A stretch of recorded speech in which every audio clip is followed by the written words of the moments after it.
నువ్వెవరో నీకు తెలియాలి. అలా తెలుసుకోవటమే మానవ జన్మ యొక్క పరిపూర్ణత అని చెప్పి మనకు మహాత్ములందరూ చెబుతున్నారు, గ్రంథాలన్నీ చెబుతున్నాయి. ఇవన్నీ అలా నడుచుకోలేనప్పుడు ఉపయోగం ఏముంది? అందుకని అలా నడుచుకోవటం కోసం మనకు రాముడు, కృష్ణుడు అంటే రామాయణం, భారతం ఈ రెండు కూడా ఇతిహాస గ్రంథాలు. అంటే జరిగినటువంటి చరిత్ర, అంటే ఇతిహాసము అంటే ఇది ఇక్కడ ఇలా జరిగింది, దీన్ని బట్టి నువ్వు తెలుసుకో ఏం కావాలి. రావణాసురుడు అలా నడుచుకున్నాడు, రాముడు ఇలా నడుచుకున్నాడు, ఏమైందో చరిత్రలో చూసుకో. పాండవులు ఇలా నడుచుకున్నారు, కౌరవులు అలా నడుచుకున్నారు. వాస్తవానికి పాండవులు కౌరవులు అన్నదమ్ములే, ఇద్దరికేం భేదం లేదు. కానీ వీళ్ళు ధర్మం పక్షాన, న్యాయం పక్షాన తప్పులు ఉన్నా కూడా ధర్మాన్ని ఇంటి పెట్టుకొని వదిలిపెట్టకుండా దైవ స్వరూపమైనటువంటి కృష్ణుని పట్టుకొని ఉన్నారు. వాళ్ళు ఈర్ష్య, అసూయలు, స్వార్థం, కుతంత్రాలు ఇవన్నీ పట్టుకున్నారు. అవన్నీ పట్టుకొని దైవానికి దూరంగా జీవిస్తూ స్వార్థపూరితమైనటువంటి విధానంలో ఉండి తన ఆస్తులు పోయినాయి, జనాలు పోయినరు, బంధువులు పోయినరు, రాజ్యం పోయింది, మొత్తం చచ్చిపోయింది. లాస్ట్కి లోకంలో ఏమైంది? 5000 సంవత్సరాల నుంచి చెడ్డోడు, దుర్మార్గుడు అని ముద్రపడింది. ఇక నువ్వు అదే ఆయన అలాగే పుట్టిండు, ఈయన ఇలాగే పుట్టిండు, నువ్వు ఈయనలాగవుతావు ఆయనలాగవుతావా అని చెప్పటం ఇతిహాస గ్రంథం. అంటే ఇతిహాసం అంటే చరిత్ర. వాళ్ళిద్దరు జరిగిందయ్యా. ఇప్పుడు గుడికి పోయారు, ఆమె ఆ పాట పాడింది, ఈ పాట పాడింది, నీకు ఏ పాట బాగుందో ఇది పాడుతావు, అది పాడుతావు, పాడు. ఇది పాడితే ఒక రకం ఉంటుంది, అది పాడితే రకం ఉంటుంది. కానీ పాఠాన్ని కాదు, అట్లా ఏదైనా మనకు ఆదర్శంగా చూపించాయని చరిత్రలో. పురాణాలు కూడా ఏంటి మనకు అష్టాదశ పురాణాలుని, ఉప పురాణాలుని, ఇవన్నీ మనకి. పురాణం అంటే ఏమిటంటే అతి ప్రాచీనమైనటువంటి పురాణం అనేది పురాతనం అంటే పురం ఎప్పుడు పురాతనం అంటే పురాతనం అంటే అది ఇప్పుడు కాదు, ఎప్పటిదో సనాతనం అయినటువంటి సనాతనమైనటువంటిదిగా ఉన్నది. ఆ పురాతనం ఎక్కడ, ఎవరిది, ఏం చెబుతున్నాయి? అవన్నీ మన దేవతల యొక్క చరిత్రలన్నీ చెబుతున్నాయి. రామాయణం ఇతిహాసం రాముడు, కృష్ణుడు చరిత్రలు చెప్పినట్లుగా పురాణాలన్నీ హరిహరులు ఇద్దరిని కీర్తిస్తూ ఉన్నాయి. అవన్నీ వాళ్ళని కథానాయకులుగా చేసి వాళ్ళ కింద అనేక రకమైనటువంటి దేవతలు, ఋషి పరంపర అంతా అందులో పెట్టి వాళ్ళ జీవితాలు కూడా అవి కూడా మనకు ఆదర్శమే. ప్రతిదీ మన మానవుడికి వెనకతరానికి అందించేటువంటి ఆదర్శం, అదంతా మనకు మార్గం. ఇప్పుడు తుమ్మల చెరువు అనే మన తాటి చక్కగా రోడ్డు వచ్చినట్టుగా ఈ మహాత్ములందరూ మనకి దైవానికి దారులు వేస్తున్నారు. వీళ్ళందరూ దైవాలు కాదు, దేవుళ్ళు. దేవుళ్ళు అంటే ఎవరు?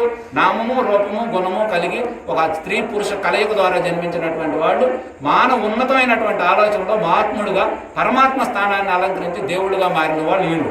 కానీ దైవం మంచోడికి, చెడ్డోడికి, పాపికి, పుణ్యానికి, సకల జీవులకి, చరాచర చెట్లకి, పుట్లకి, వీటన్నింటికి ఆధారమైంది దైవం. కానీ మనం ఏమనుకుంటాం, దాన్ని దీన్ని మిక్స్డ్ చేస్తాం. ఇది చాలా క్లారిటీగా ఉంటుంది. అందుకనే మన భారతదేశంలో హిందూ మతంలో ఇంతమంది దేవుళ్ళు ఉన్నారు అని పిచ్చోడు కొంతమంది చెబుతూ ఉంటారు. వాస్తవానికి దేవుళ్ళు, మరి ఈ దేవుడు రాముడు ఎవరు, మరి కృష్ణుడు ఎవరు? అసలు దేవుడు ఒక్కడేగా. దేవుడు ఒక్కడైతే మరి ఈ దేవుళ్ళు అందరూ ఎవరు? అందుకనే మనకి ఏం చెప్తుందంటే పూర్ణమైన జ్ఞానం చెప్పేది ఏమిటంటే వీళ్ళందరూ కూడా మనలాగే పుట్టి పెరిగి చనిపోయినటువంటి వాళ్ళు. కానీ మనలాగే జీవించే దాంట్లో ఉన్నతమైనటువంటి ఆలోచనలు కలిగి నిత్యం దైవాన్వేషణ, హృదయాన్వేషణ, వారు తనను తాను తెలుసుకుంటూ ఎప్పుడు ప్రజలకి దైవానికి వారధిగా ఉంటూ ఎప్పుడు ప్రజాహితం కోసం జీవించినటువంటి వాడు వీళ్ళందరూ దేవుళ్ళు. కానీ రాక్షసులు అంటే ఏమిటంటే స్వార్థంతో తాను బాగుంటే బాగుండు అనుకొని ఇతరుల్ని బాధ పెడతా, ఇతరుల్ని హింస పెడతా, తనల్ని బాధ పెట్టైనా నేను సుఖంగా బ్రతకాలనుకునేవాడు రాక్షసుడు. వాడికి రాక్షసుడు పెట్టారు పేరు, వాడే సైతాను, రాక్షసి, ఇంకేదన్నా ఉంటే వాడి పేరు అని. అందుకని అలా జీవించడంలో మనకి ఈ దేవుళ్ళని అందరూ కూడా మనకు ఆదర్శ పురుషులుగా ఉన్నారు. కాబట్టి పురాణాలన్నీ అయ్యే చెబుతున్నాయి, ఇతిహాసాలన్నీ అయ్యే చెబుతున్నాయి. ఈ గ్రంథాలన్నీ మనం ఏం చేస్తుంటే గ్రంథానికి గ్రంథం లాగుంటే ఉపయోగం లేదు. గ్రంథం ఇప్పుడు ప్రసాదం తెచ్చుకొని అక్కడ పెట్టుకున్నాం, నువ్వు ఎంతసేపు ఉంచిన ఉపయోగం లేదు. దాన్ని సేవించాలి. మనం తిన్నప్పుడే కదా దాని రుచి తెలిసేది, అది ఆరోగ్యాన్ని ఇచ్చేది మనకి. అట్లాగే మన గ్రంథాలన్నీ మనం చెప్పేవి ఏమిటంటే నీ జీవితంలో మార్చుకోవాలి. ఇవాళ ఎన్నో ఇవాళ గుడికి వచ్చాను, ఇవాళ వారం రోజుల్లో మనం ఏమైనా మార్పు చెందినవా లేదా? ఈ విధానంలో నువ్వుకైనా తీర్చిదిద్దుకోగలిగితే రోజువారీగా రోజు ఉంటుంది. అసలు ఇవన్నీ రోజువారికి ఎట్లా తెలియాలంటే బయట మనకు మహాత్ములు చెప్పే భారతం చెప్తున్న మాట ఏమిటంటే నిత్యం ముఖ్యమైనది భగవద్భక్తి ఉండాలి. ఎప్పుడు భక్తి అనేది పూజ్యభావం, సున్నితమైనటువంటి మనసు, ఎప్పుడు మెత్తగా ఉండేటటువంటి హృదయం, ఎప్పుడు ఇతరులను బాధ పెట్టకుండా ఉండేటటువంటి మనసు, ఎప్పుడు నీవు సంతోషంగా ఉండేటటువంటి మనసు, ఎప్పుడు త్యాగపూరితమైనటువంటి మనసు, ఇలాంటి మనసు నీకుంటే నీవు అసలైనటువంటి భక్తి అని చెబుతుంది. అలాంటి భగవద్భక్తి ఉండాలి. రెండోది ఏముండాలి? గురువు యొక్క ఉపదేశం ఉండాలి. గురువు అంటే ఎవరు? గురువుల్లో మనకి 3 రకాల గురువులు ఉన్నారు. మొట్టమొదట తల్లిదండ్రికి జన్మనిచ్చినటువంటి వాడు మొదటి గురువు అని కృష్ణుడు భాగవతంలో చెప్పిన మాట ఉద్ధవుడు. తల్లిదండ్రికి జన్మనిచ్చినటువంటి తండ్రి మొదటి గురువయ్యా, నీకు విద్యాభ్యాసం చేసి ఉపనయనం చేసి నీకు అపర విద్య అంతా నేర్పించేటువంటి లోక విద్య అంతా నేర్పించేవాడు రెండవ గురువు. మూడో గురువు నీ జన్మని సార్థకం చేసి ఆధ్యాత్మిక జ్ఞానాన్ని బోధించేవాడు మూడో గురువు అని ఇట్లా గురువుల్లో చెప్పారు. అట్లాంటి ఆధ్యాత్మిక జ్ఞానం కలిగినటువంటి పరవిద్యని ఎవరైతే నీకు ఉపదేశం చేసి ఆ యొక్క బ్రహ్మ విద్య, బ్రహ్మ జ్ఞానం, బ్రహ్మ సాక్షాత్కారానికి ఉపయోగపడే విద్య ఏదైతే ఉన్నదో ఆ విద్యని నువ్వు అభ్యసించేటువంటి గురువు యొక్క ఉపదేశం నీకు అవసరం. అందుకే మన భారతదేశంలో ప్రపంచంలో ఎక్కడా లేనటువంటి గురుతత్వం మనకే ఉంది. ఇతర దేశాల్లో మన టీచర్స్ ఉంటారు, వాళ్ళు అపర విద్యని బోధించేవాళ్ళు ఉన్నారు, కానీ పరవిద్యను బోధించేవాళ్ళు లేరు. మనకు మాత్రమే గురువు అనే దానికి అంత గొప్ప సంస్కారం. అందుకే మనం గురు పౌర్ణమి చేసుకున్నాం. గురువుకి అనేది ఆధ్యాత్మిక గురువుకి అంత విలువ ఉన్నది మనకి. ఆయన జీవితం మొత్తం పరిత్యాగంతో ఉంటాడు, ఎప్పుడు ప్రజాహితమే ఉంటుంది, ఎప్పుడు దైవానికి ప్రజలకి ఒక వారధిలాగా జ్ఞానమూర్తిగా ఉంటాడు. తనకెట్టి గర్వం కానీ ఏముండదు. అట్లాంటి జ్ఞాని, పూర్ణమైనటువంటి జ్ఞానిని పట్టుకుంటే మన జీవితం సార్థకం చెందిద్ది అని చెప్పారు. పోనీ ఇంత గురువు ఉన్న అయితే అంటే మన పల్నాడులో మనకు ఎక్కువ చెప్పేది కొంతమంది అంటే గురువే అన్నీ అవుతాడు, గురువే అన్నీ అవుతాడు, గురువే అన్నీ చేస్తాడు. ఏడు చేస్తాడు, గురువు ఎక్కడ చేస్తాడు? గురువు చేస్తే మరి మంత్రం తీసుకున్న వాళ్ళు మారాలిగా, గుడికి వచ్చి భజన చేసిన వాళ్ళ భక్తుడు కావాలి. ఎందుకు కావట్లేదు అంటే కారు, దానికి జిజ్ఞాస ఉండాలి, దాని పట్ల నీకు శ్రద్ధ ఉండాలి, నిన్ను నువ్వు వెతుక్కుంటే అవుతావు. అంతే తప్ప ఊరికి మంత్రం ఇచ్చినంత మాత్రం నిజం అయిపోవు. ఊరికేదో చర్చికి పోయి దశంభాగం ఇస్తేనే మనకు అన్ని వచ్చేస్తే ఇంక బ్రహ్మాండంగా ఉంటుంది. అట్టెందుకు వస్తాయి? ఏం రావు. అందుకని మహాత్ములు చెప్పేది ఏమిటంటే మన వాళ్ళు చెప్పే విధానం ఆయన ఎవడు చెప్పినా జనాలు కొంత మోసం జరుగుతున్నది. అంత గురువే చేసేస్తాను, గురువు చేస్తే కావాలి. మరి నువ్వు 100 మందికి మంత్రం ఇచ్చును, అందులో ఒక్కడు కూడా తయారు కావట్లేదు. కారణం ఏమిటి అంటే దానికి ఉద్దేశం ఏంటంటే ఊక మంత్రం ఇస్తే ఆయన ఏదో అభయం ఇస్తే అయిపోయేదేం కాదు, నీకు నువ్వు వెతుక్కొని చేసుకోవాలి. అందుకే దానికి మూడోది ఏం చెప్పారు? శాస్త్ర విచారణ. నిత్యం మన గ్రంథాలు ఏం చెబుతున్నాయి, రామాయణం ఏం చెప్పింది, భారతం ఏం చెప్పింది, పురాణాలు ఏం చెబుతున్నాయి, భగవద్గీత ఏం చెబుతుంది, అసలు వేదం ఏం చెప్పింది, వీటన్నింటి మీద నువ్వు సంపూర్ణంగా అధ్యయనం చేయాలి. చదవటం కాదు, పరిశోధన చేయాలి గ్రంథాలు. అలా పరిశోధన చేసినట్లయితే నీకు దాని మీద పట్టు దొరికిద్ది, దానిలో నిన్ను నువ్వు వెతుక్కోగలవు, ప్రపంచం మొత్తం అందులో నువ్వు దర్శించగలవు అని చెబుతున్నావు. ఆ తర్వాత నాలుగోది ఏమిటి? ఎన్ని గ్రంథాలు చదివినా, ఎంత గురువు ఉపదేశం పొందినా, అచ్చో నువ్వు భక్తి కలిగి పూజనీయ స్థానం అందినా, అసలు నీ అంతరంగ పరిశోధన నువ్వు పరిశోధన చేయాలి. నేనెవరు, నీవెవరు, నీకు నాకున్న సంబంధం ఏమిటి, ఈ సృష్టి ఏమిటి, దైవం ఏమిటి, ఎక్కడి నుంచి వచ్చును, మళ్ళీ ఎక్కడికి పోతాను, అసలు మరణం అంటే ఏమిటి, అసలు జననం అంటే ఏమిటి, వీటన్నిటి కారణం ఏమిటి, నీ అంతరంగంలో నీ యొక్క తత్వ విచారణ అనేది చాలా అవసరం. ఈ 4 సంవత్సరాలు ఎవడైతే నడిపిస్తాడో వాడికి పూర్ణమైనటువంటి జ్ఞానం వస్తుందని చెప్పింది శాస్త్రం. భారతం స్పష్టంగా సనస్సు జాతి అయిన మహర్షి ధృతరాష్ట్రుడికి విదురుడికి చెప్పినటువంటి మాట ఇది. ఎంత గొప్పగా ఉంటుంది. ఇలా కాకుండా గురువు ఎంత అయిపోద్ది అని, గురువు రాగానే కదా కాళ్ళు గడికి బొట్టు పెట్టయితే గురువు అయిపోద్ది అని చెప్పి ఉపద్రాలని చెబుతూ ఉన్నారు. అవన్నీ కావు. ఒకటి సంస్కారాలు అభివృద్ధి మీద అంతే.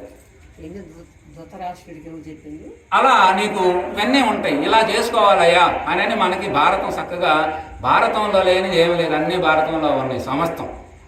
ఇట్లా మనకి కృష్ణుని యొక్క తత్వం అంతా కూడా భగవద్గీత అద్భుతంగా మరి 701 శ్లోకంతో చక్కగా 574 శ్లోకాలు స్వామి మనకు ప్రతి ఒక్క శ్లోకం మంత్రం లాగా ఉంటుంది. ఎన్ని కర్మలు చేసినా కూడా తామరాకు మీద నీటి బొట్టు అంటున్న రీతిగా నువ్వు పాపమును ఎలాంటి చిక్కుపడకుండా ఎలా బ్రతకాలో చెబుతున్నది. ఇక మహాత్ములు చెప్పిన విషయాలన్నీ తీసుకుంటే మనకు రాముడు కావచ్చు, క్రీస్తు కావచ్చు, లేకపోతే బుద్ధుడు, మహమ్మద్ ప్రవక్త, ఇట్లా మన ప్రపంచం మీద ఏ మహాత్ములు అందరూ కూడా వాళ్ళు చెప్పిన దానికి, కృష్ణ భగవానుడు చెప్పిన దానికి తేడా ఏమిటంటే వీళ్ళందరూ చెప్పింది ఏమిటంటే మంచి చెడు ఏదో చెప్పి మంచిగా ఎలా జీవించాలో చెప్పారు. అంతకుముందు నువ్వు చెడ్డవాడు అనుకో, ఈ చెడుని తొలగించి మంచిని పెట్టారు ఆ స్థానంలో. కానీ కృష్ణుడు భగవానుడు చెప్పింది ఏమిటంటే మంచి చెడుకు అతీతమైందని, అంటే వీళ్ళు చెప్పింది చెబుతూ వీళ్ళు దానికి అతీతంగా ఎలా ఉండాలో, అంటే ఒక రకంగా చెప్పాలంటే వీళ్ళు ఏదో ఒకటి కావటం చెప్పారు. అంటే నువ్వు చెడ్డవాడు అనుకో, మంచివాడిని చేశారు. కానీ ఆయన చెప్పేది ఏంటంటే మంచి చెడు రెండు ఎలా తీసేయాలో, నువ్వు అసలు ఏమి కాకుండా ఎలా ఉండాలో చెప్పిండు. అందుకే ఏమి కాకుండా ఉన్నప్పుడే నీకు తామరాకు నీటి బొట్టు అది ఉంటుంది కానీ అంటుకోదు. అలాగే నువ్వు అన్నింట్లో, ఎందుకంటే ఈ జీవి పుట్టుకే ఆనందం కోసం పుట్టింది, ఇది అన్నింటిని అనుభవించాల్సిందే. కానీ నువ్వు ఏది వద్దన్నా కూడా అది నువ్వు కోల్పోతావు. అవన్నీ నీ ధర్మం ప్రకారం అన్నింటిని అనుభవించాల్సిందే. నీకున్న ఆయుష్య అల్పాయుష్యాలు తక్కువ, అలాంటి అప్పుడు నువ్వు అన్నీ అనుభవిస్తా. కానీ వీటికి అన్నింటికి అంటకుండా బ్రతికే ఒకటి ఈ టెక్నిక్ కృష్ణుడు తప్ప మరొకటి చెప్పాల. అందుకనే వాళ్ళందరూ ఏం కావాలో చెబితే ఈయన ఏమి కాకుండా ఉండాలో చెప్పినటువంటి గ్రంథం మనకు భగవద్గీత, ఏకైక భగవద్గీత కాబట్టి అందుకే ఆ భగవద్గీత చాలా తక్కువ మందికి అర్థమవుతుంది. అమ్మవారి భాగవతాలు ఇవన్నీ ఏంటంటే అర్థమైనట్టు వాస్తవానికి అవి కూడా ఇంకా లోతుకి దానికి అసలు అనంతమైన లోతుల్లో పోవాలి మనం. అలా పోయినప్పుడు ఆ కథలన్నీ కథలాగా చెప్పుకుంటే ఒక రకంగా ఉంటుంది. కథని నువ్వు మళ్ళీ మన అంతరంగంలో పోతే అదొక రకంగా ఉంటుంది. కాబట్టి ఎన్నో ఉంటాయి ఇట్లాంటి కథలన్నీ కూడా మనం చెప్పుకొని చక్కగా మరి కృష్ణతత్వం అంతా కూడా రేపు మనం 16వ తారీఖు శనివారం మన వెంకటేశ్వర స్వామి గుడిలో మరి బోటి మీద వెంకటేశ్వర స్వామి గుడిలో ఈ కార్యక్రమం మనం పెట్టుకుంటున్నాం కాబట్టి భక్తులు బంధువులకి మనం ఎవరిని పిలవట్లేదు కానీ భక్తులందరూ కూడా ఈ కార్యక్రమంలో ఈ భజన కార్యక్రమంలో ఉన్న భక్తులందరూ ఒకరికొకరు చెప్పండి. ఉదయం 6 గంటలకి కార్యక్రమం ప్రారంభమవుతుంది. నైట్ 10 దాకా కార్యక్రమం ఉంటుంది. ముందు వచ్చిన వాళ్ళందరికీ సంకీర్తన కార్యక్రమం 6 గంటలకు సంకీర్తన మొదలవుతుంది. ఆ తర్వాత స్వామివారి వెంకటేశ్వర స్వామి పూజ, ఆ తర్వాత కృష్ణుని యొక్క అష్టోత్తర శతనామావళి, భగవద్గీత అష్టోత్తర శతనామావళి, మధ్యలో సంకీర్తన. ఆ తర్వాత 11ంటికి ఆ మధ్యలో గురువులు 10 మంది వస్తారు. ఆ కార్యక్రమం గురువుల యొక్క మొహత, ఎందుకంటే ఎవరు అనుభవాలు వాళ్ళే, సారం అంతా సబ్జెక్ట్ అదే అయినప్పటికీ రకరకాలుగా చెప్పే విధానం నేను ఒక రకంగా నువ్వు ఒక రకంగా మీ అనుభవాల్ని మీరు మీ సాధనను బట్టి మీకున్న జిజ్ఞాసను బట్టి ఆ సబ్జెక్ట్ అందుతూ ఉంటుంది. ఆ అందేది వారి మొగత అంటే అది ఒక రకంగా ఉంటుంది. ఒక పదార్థాన్ని 4 రకాలుగా చెప్పినట్టుగా అట్లా ఎన్నొచ్చు. మధ్యాహ్నం 2ంటికి వస్తారు భజన కార్యక్రమం చూసుకొని ఆ తర్వాత మళ్ళీ సాయంత్రం కార్యక్రమం కంటిన్యూషన్ భజన అనేది కొనసాగుతూ ఉంటుంది. సాయంత్రం మనం 8ంటికి 6 మణి ఆపుతున్న తర్వాత అవకాశం ఉంటే, ఎందుకంటే నాకు మళ్ళీ పగులు పెద్దగా అవకాశం ఉంటుంది. సాయంత్రం మనం ఎందుకంటే కృష్ణుడి మీద కృష్ణతత్వం మీద నేను బాగా లోతుగా అధ్యయనం చేస్తున్నాను.